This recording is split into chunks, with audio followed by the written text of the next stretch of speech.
This is Eric Rutan of Cannibal Corpse. You are listening to the Scars and Guitars podcast with Andrew McKay Smith.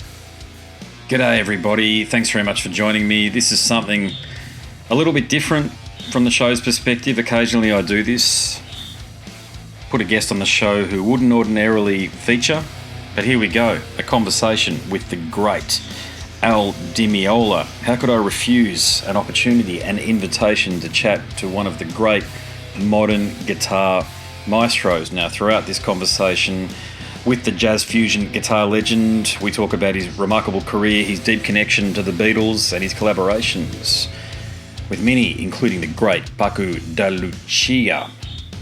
This conversation was recorded in March of 2020, so it's a few years old now, but there's plenty of gold throughout the conversation that I think old and new fans and people who are yet to get to know Al will appreciate.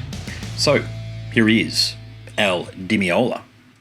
I want to congratulate you on a truly sterling career, and indeed for crafting the stunning interpretations of Beatles classics that you've done on across the universe. So I've had a lot of listens to it, I must be said. You know, and look, from my own perspective, the album is truly a meeting of the minds, meaning that fans have now got an opportunity to dive into your interpretation of well-known and indeed some not so well-known Beatles songs, which I really liked, actually. You think you picked some left-of-field ones there, but, you know, the inspiration is obviously evident, but I guess the question is, why the Beatles?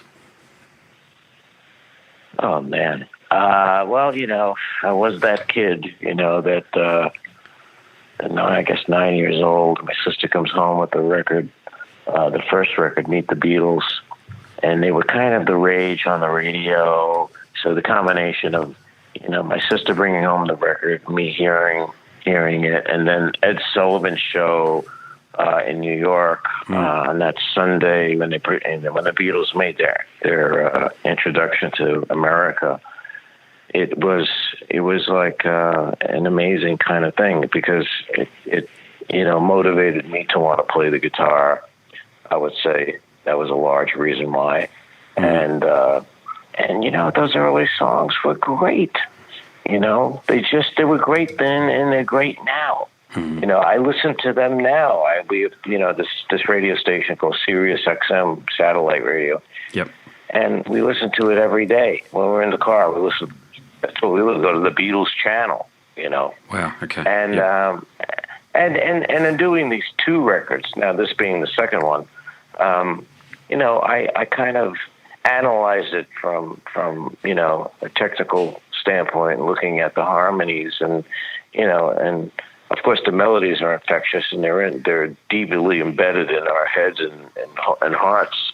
Mm-hmm. But the you know, just checking out the, you know, what it was harmonically and everything, and it's just mind blowing. It's just really beautiful, well constructed music. They were lucky to have George Martin and great, yeah. You know, he was an amazing producer that introduced classical elements in instrumentation to the music. They gave it a lot of depth, and which it already had. It already had a lot of aesthetic to it. You know, the sound of their voices and everything. So, you know, the Beatles were highly inspirational to me, as a lot of the English music was, but they set the bar. Everybody was trying to, you know, to make music, you know, that not to better them, but they were, you know, the Beatles they set the benchmark, you know, and then when they went off on their own solo thing, I definitely lost interest in their solo stuff, which led me onto the path that brought me into, you know, whatever prominence that I got, because I went down the road of, you know, into jazz and jazz rock and fusion and everything. And those were the guys that, you know, I was listening to constantly when I was a mid-teenager to, you know, right up until the point of when I got the gig with Chick Corea at 19. Yep. And then just in the last 10 years, I've come like full circle back to being obsessed with the Beatles. It's interesting, which is a phenomenon. Yeah, it really is. It really is. Yeah. So how did you go about reconstructing the songs in your own inimitable way? Because as soon as I played it, I could actually, I mean, your guitar playing is iconic, of course, but I mean, you could absolutely tell it was you playing somebody else's music. So how did you go about the process of choosing not so much the arrangements, but how you played the songs? Well, I try to incorporate what I'm kind of known for doing, which I do a lot. Even if I was playing something from Piazzolla or any kind of classical thing or my own music for that matter, as I like breaking down the harmonic chords into arpeggios and then syncopating them. Okay. Or changing the rhythm, or it could be a song that's in 4/4, and I say, you know what, this will be great in a nice 6/8 feel, I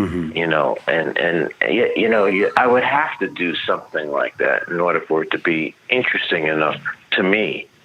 If I were to play, let's say, Hey Jude, the way Paul played it, it wouldn't work because first of all, Paul's not there to sing it.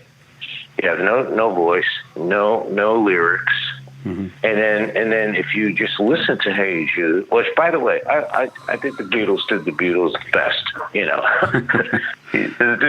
There was no intent to make it better than the Beatles at all.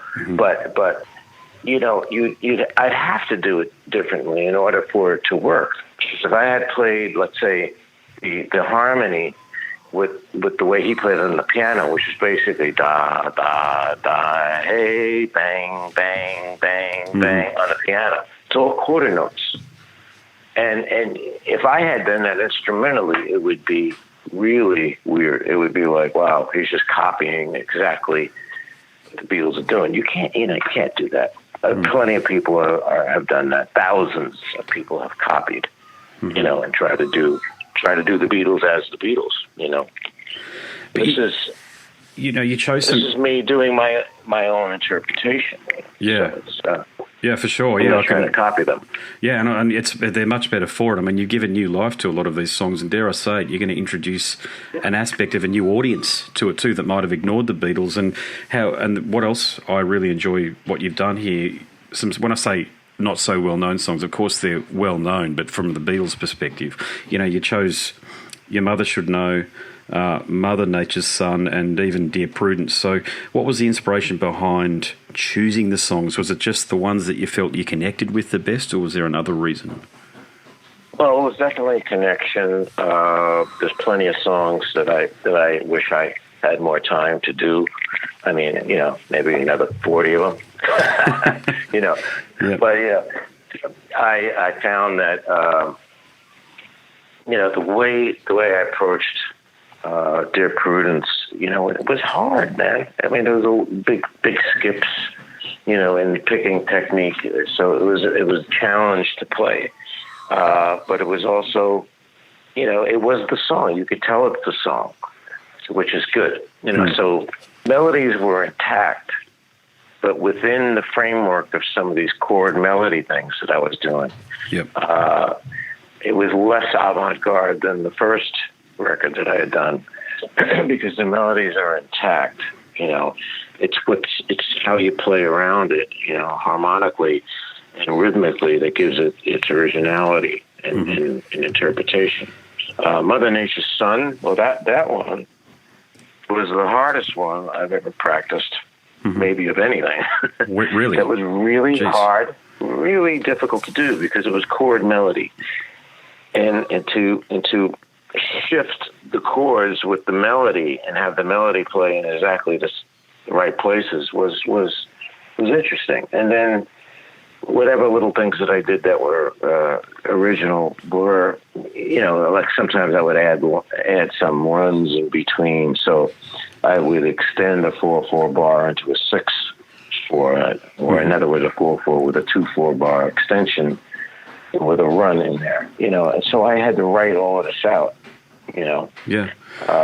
Your Mother Should Know is a classic example of, extending a composition. Like had they extended the composition instrumentally, what would they have done from this point? Oh, that's you know awesome. What I mean? Yeah, I do know exactly what you're saying. Yeah. If you'd been From there this in the point, room, what would you have if said? they were instrumental, where would it go from here? Or where could it go from here? So then the Al D comes in, with all due respect to them, because, it's not a matter of doing it better than them. It's just bringing my world into their world, with all the aesthetic that they have, not minimizing it, and not doing it like a jazz guy, like jazz guys have done Beatles, because even jazz guys love the Beatles, but I found that a lot of them have changed it so drastically. It's like you don't even recognize the song, Sometimes you can't really alter the harmony so drastically, because it's the beauty in the Beatles was the simplicity of the harmony, and not altering the chords so drastically. Sure. Yeah. Now you can alter the rhythm, but you can't really alter the harmony too much, because then it gets to be too hard to listen to. You know what I mean? Oh, it does, for something that's so iconic, in particular because almost all of the Beatles songs, especially if you're a fan of music, you will have heard, even if via osmosis, if you know what I'm saying. You walk into a record store or a guitar shop or what have you, there's going to be a Beatles song playing almost certainly whilst you're in there. That or the Rolling Stones. And that's what I say every day to somebody. I say, there isn't a day that goes by. This is like my famous phrase now. Yeah. There isn't a day that goes by that we are not reminded or hear something or see something of the Beatles. Not a day. Exactly. Is that an amazing thing? I don't know how it is in Australia, but here, there isn't a day that goes by we're not reminded of something. It might be driving somewhere and you might see something, a slogan or something from the Beatles, or a commercial on TV or something. There's always some reference. Single day. Same here, mate. Yes. Yeah, exactly the same in Australia. Australia and the US aren't too different, and culturally it's virtually the same. Them, or maybe not so much the Stones, but certainly the Beatles. The other big one here is Pink Floyd. Even though they haven't played here in about 40 years or whatever it's been, they're still a very popular band. But yeah, you really are on point. And you may have answered this question here, but I need to ask, okay, because everything comes across so seamless. Everything sounds as though it connects together so beautifully. But were there any challenges that you really had to focus on to overcome? Oh, with this record? Yes. Making the record? Oh, God, yes. Jesus Christ. Yeah. Some of it was downright super hard, like Mother Nature's Son. I mean, you don't listen to it. I don't think you would necessarily listen to it and go, wow, that sounds really, really hard. Or it was meant to sound hard or anything. But it was, to get it right. To get it right was really, that one kicked my butt. A bit, yeah. Strawberry Fields, I had to work on. If you notice, it's not just the melody playing over chords, it's the melody within the chords. So in an arpeggiated fashion. So it was a lot of work there, I think I had to work harder on this than my own stuff, This was hard. Yeah. Not everything. I mean, the Hey Jude's sort of not as hard, but I almost had recorded Maxwell's Silver Hammer, which was also a chord melody piece, and that was extremely difficult, but I didn't have time to get it on the record. Other ones that were challenging, and Your Mother Should Know. Yep, can hear that. Because because of that whole chord melody thing with syncopation, so that is a challenge anytime you do. Here, there, and everywhere. Brutal.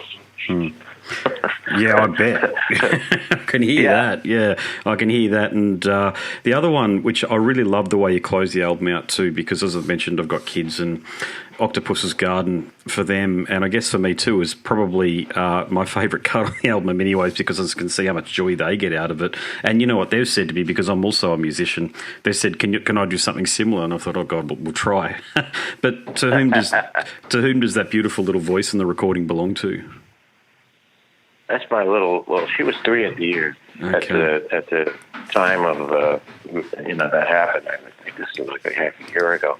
and that's our daughter Ava.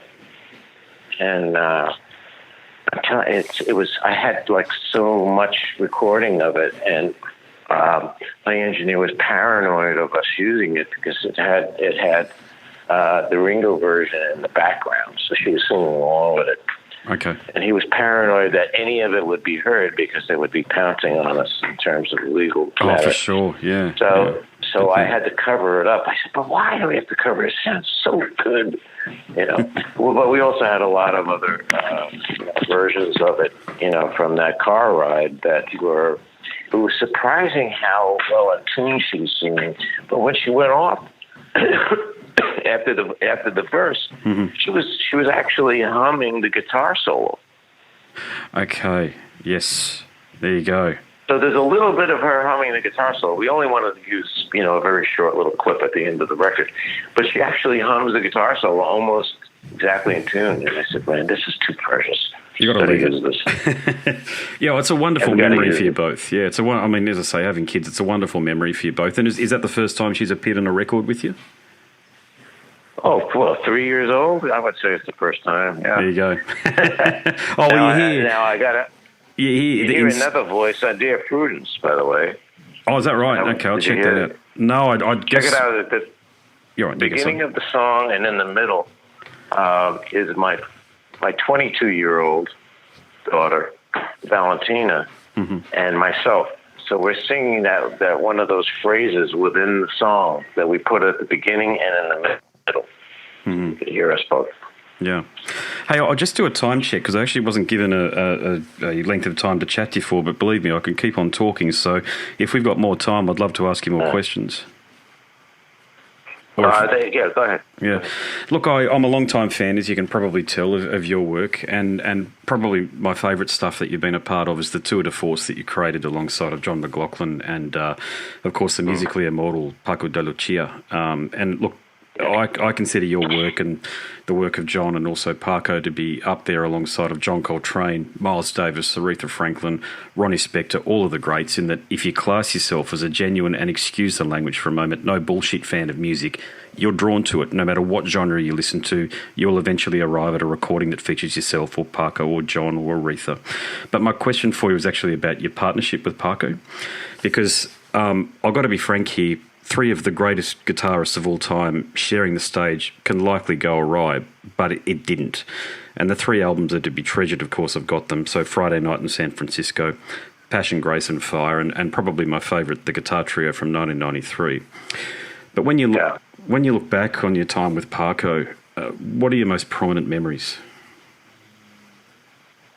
Well, I mean, the first time him arriving in New York for my second solo album, Elegant Gypsy, is a standout because he came in, he hardly spoke English. I mean, so little that he had an interpreter, a friend who was just doing all the interpreting. Okay. And he arrives, the record company set it all up, because if I backtrack a little bit, 2 years before that, when I was with Return to Forever, and we came to Spain, there was just so much talk about this hot new flamenco player. So I went to the local department store called El Corte Inglés, which their big department store in Madrid, and I went to the record department, which was quite extensive. Picked up a few of his records, went back to the States, listened to them, and was knocked out. I never heard anything like that in terms of originality and the idiom, but also, the technique was just staggering. So, I thought then how great it would be to do something, but it wasn't until my second album that I brought it up to the product manager at CBS Records. The idea of doing a duet, if they can contact his record company, which they did. And luckily, I was hot enough at the time that they thought it would be a great opportunity for Paco to get known in the States. And so he came over, and I remember we recorded it at Jimi Hendrix's studio, Electric Lady. Beautiful. Yeah. And he comes in, and he was nervous beyond belief. And oh god, another call coming in here. Okay. That's all right. If I've got to let you go, mate, no worries at all. Oh, okay. I wanted to finish the story though. Oh no, I'd love to hear the story. Yeah. Oh, that's right. It stopped ringing now. Okay. So anyway, he was so nervous that we didn't really get anywhere. So his friend said, he really can't relax unless he has some, pot. And so, well, luckily, I got my friend here, and he's like the ultimate hippie, and he went out and got him some pot for the next day. He comes in feeling great, and that was a first take. And that's what we heard, Mediterranean Sundance. It's just a magic cut, It was one of those duets that you feel like you got a magic moment, real connection in dialogue and interplay, which rarely happens on that level. So then 4 years later, I guess, this impresario from London, Barry Marshall, calls me up with the idea of doing a guitar trio with Paco and Leo Kotke. He then changed. He called me back. He said, well, what do you think of John McLaughlin? I said, oh, man, if you get John and Paco and myself together, it should be a smash. We went on to sell 7 million records. Yes, indeed. Yeah, it's essential, or truly essential. I mean, I really like that you mentioned that, was the effect that the three of you getting on stage, producing the music that you've done, it's really going to be there for a very long time. I've made this point only with very few. I've done over 500 interviews at this point, and I've only made this point. How you correlate that to the Beatles now? You can use the analogy of the competition between John and Paul as writers. There's very much, you can use that as an analogy of what we went through on stage. We were also trying to impress one another, So, when John walked in with Strawberry Fields, Paul was like, "What the hell?" And so he went out and he said, "Man, I got to come up with something cool." So he came up with Penny Lane. But it really was because of situations like that, and we were the same. Like a guy would play a solo on stage; it was so good, and then it would be your turn to do a solo, and you'd have to just rise above it. And the same with the writing. We had the same kind of competitive spirit. That was good. Because it produced the level that we got to. It does, yeah. It produced excellence, and it's excellence. The point I was making was that it's produced excellence that will be there for centuries. I mean, it truly is. I'm not overstating the case here. It's music similar to Mozart, Beethoven, that people will be studying this stuff in 200-300 years' time and working out the wheres and whys. Wow, I never thought of that. I didn't think it'd go that long, but that's great. Yeah, certainly my view on it anyway. It's so essential, I think. I won't be around to know, but let's hope you're right. I guess I should wrap it up, but I just want to ask one more question from you. Australia, okay. I know you've been here a couple of times, but have you had a lot of interaction and a lot of connections from Australian fans over the years? Well, not as much as I would have hoped. I played with the guitar trio in Australia. I don't know if you know that. No, I didn't know that. There you go. Yeah, we played all the major cities, and I really haven't been back except for once. There was a promoter who had no experience at all, and brought me back. I don't know, it must have been 10 years ago, and they absolutely didn't know what they were doing. And we came there. I think we played 2 of the 10 shows and then left. Oh God! Okay. Because it was totally done unprofessionally, and then of course no money. We had to leave and go back. But we've certainly tried to come back many times, and it was just we just need more promotion, and it's just hard to play there. I don't know why. It's hard to get the right promoter to sponsor it. Yeah, we've just had hopefully that happened. I'm sorry that happened to you, mate, because that's 10 shows, mate. There's 8 shows there that big fans of yours missed out on your on your wonderful skills and seeing that, because I do believe you need to be in the presence of the greats such as yourself. Like, you need to be able to go to the Basilica in Rome or what have you, and you need to be in the presence of this stuff here in order to absorb it on a cellular level. I like to say it changes. It really does change your life when you actually experience this sort of stuff. So, mate, fingers crossed that we see you down here sometime soon. I really hope a promoter gets onto that. Well, introduce yourself when I do. Just remember me. We do an interview, and I'll remember you. Oh, thank you so much. No, it's been wonderful. Look, it's really been a career highlight for me as an interviewer to have a chat to you. I'm a guitarist and a bassist, and you're one of those guys. So thank you very much. Appreciate it. My pleasure. My pleasure. So you take care. Thank you, mate. Bye now. Bye. Bye.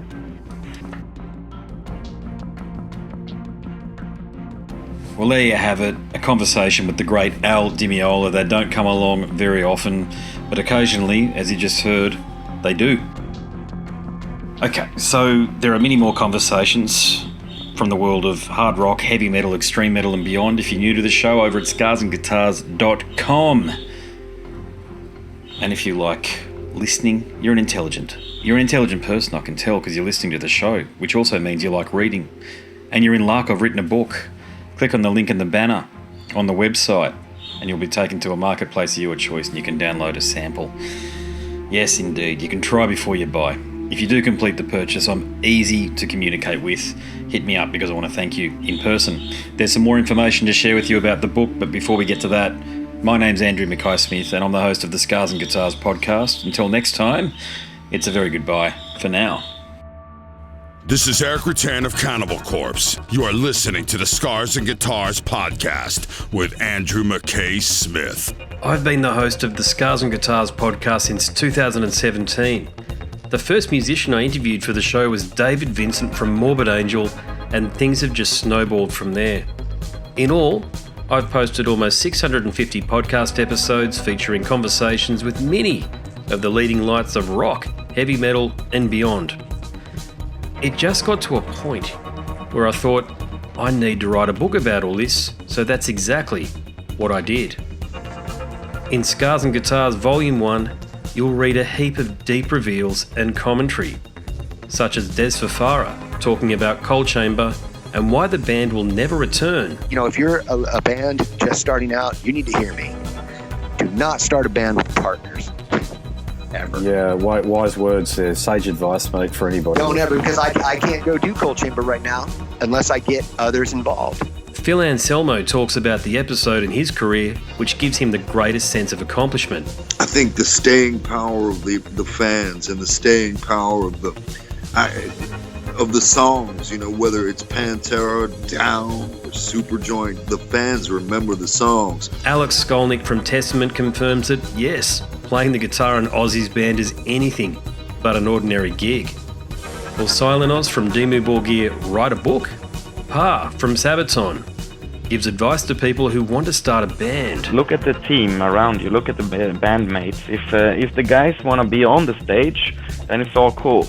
If the guys want to be backstage, then it's not going to be cool. Current and former members of Cradle of Filth discuss the band's seminal 90s material. Read about the reaction to George Lynch and Mark from Suicide Silence's comments when they throw shade at then President Donald Trump. We have this idiotic monster, you know, this egotistical, self-aggrandizing, complete piece of shit in there. I just can't understand how we've gotten to this place. And yeah, we kicked a hornet's nest with Sepultura.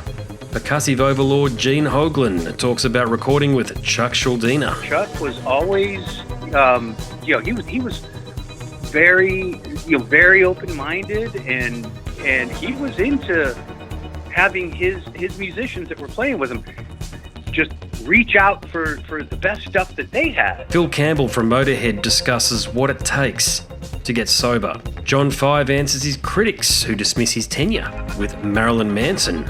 You know, my name is John Five, and Manson gave me that name, and I had some of the best years of my life in that band and learned a lot. And we get the lowdown on Treyarch Zagtoth from those who would know, including his mother.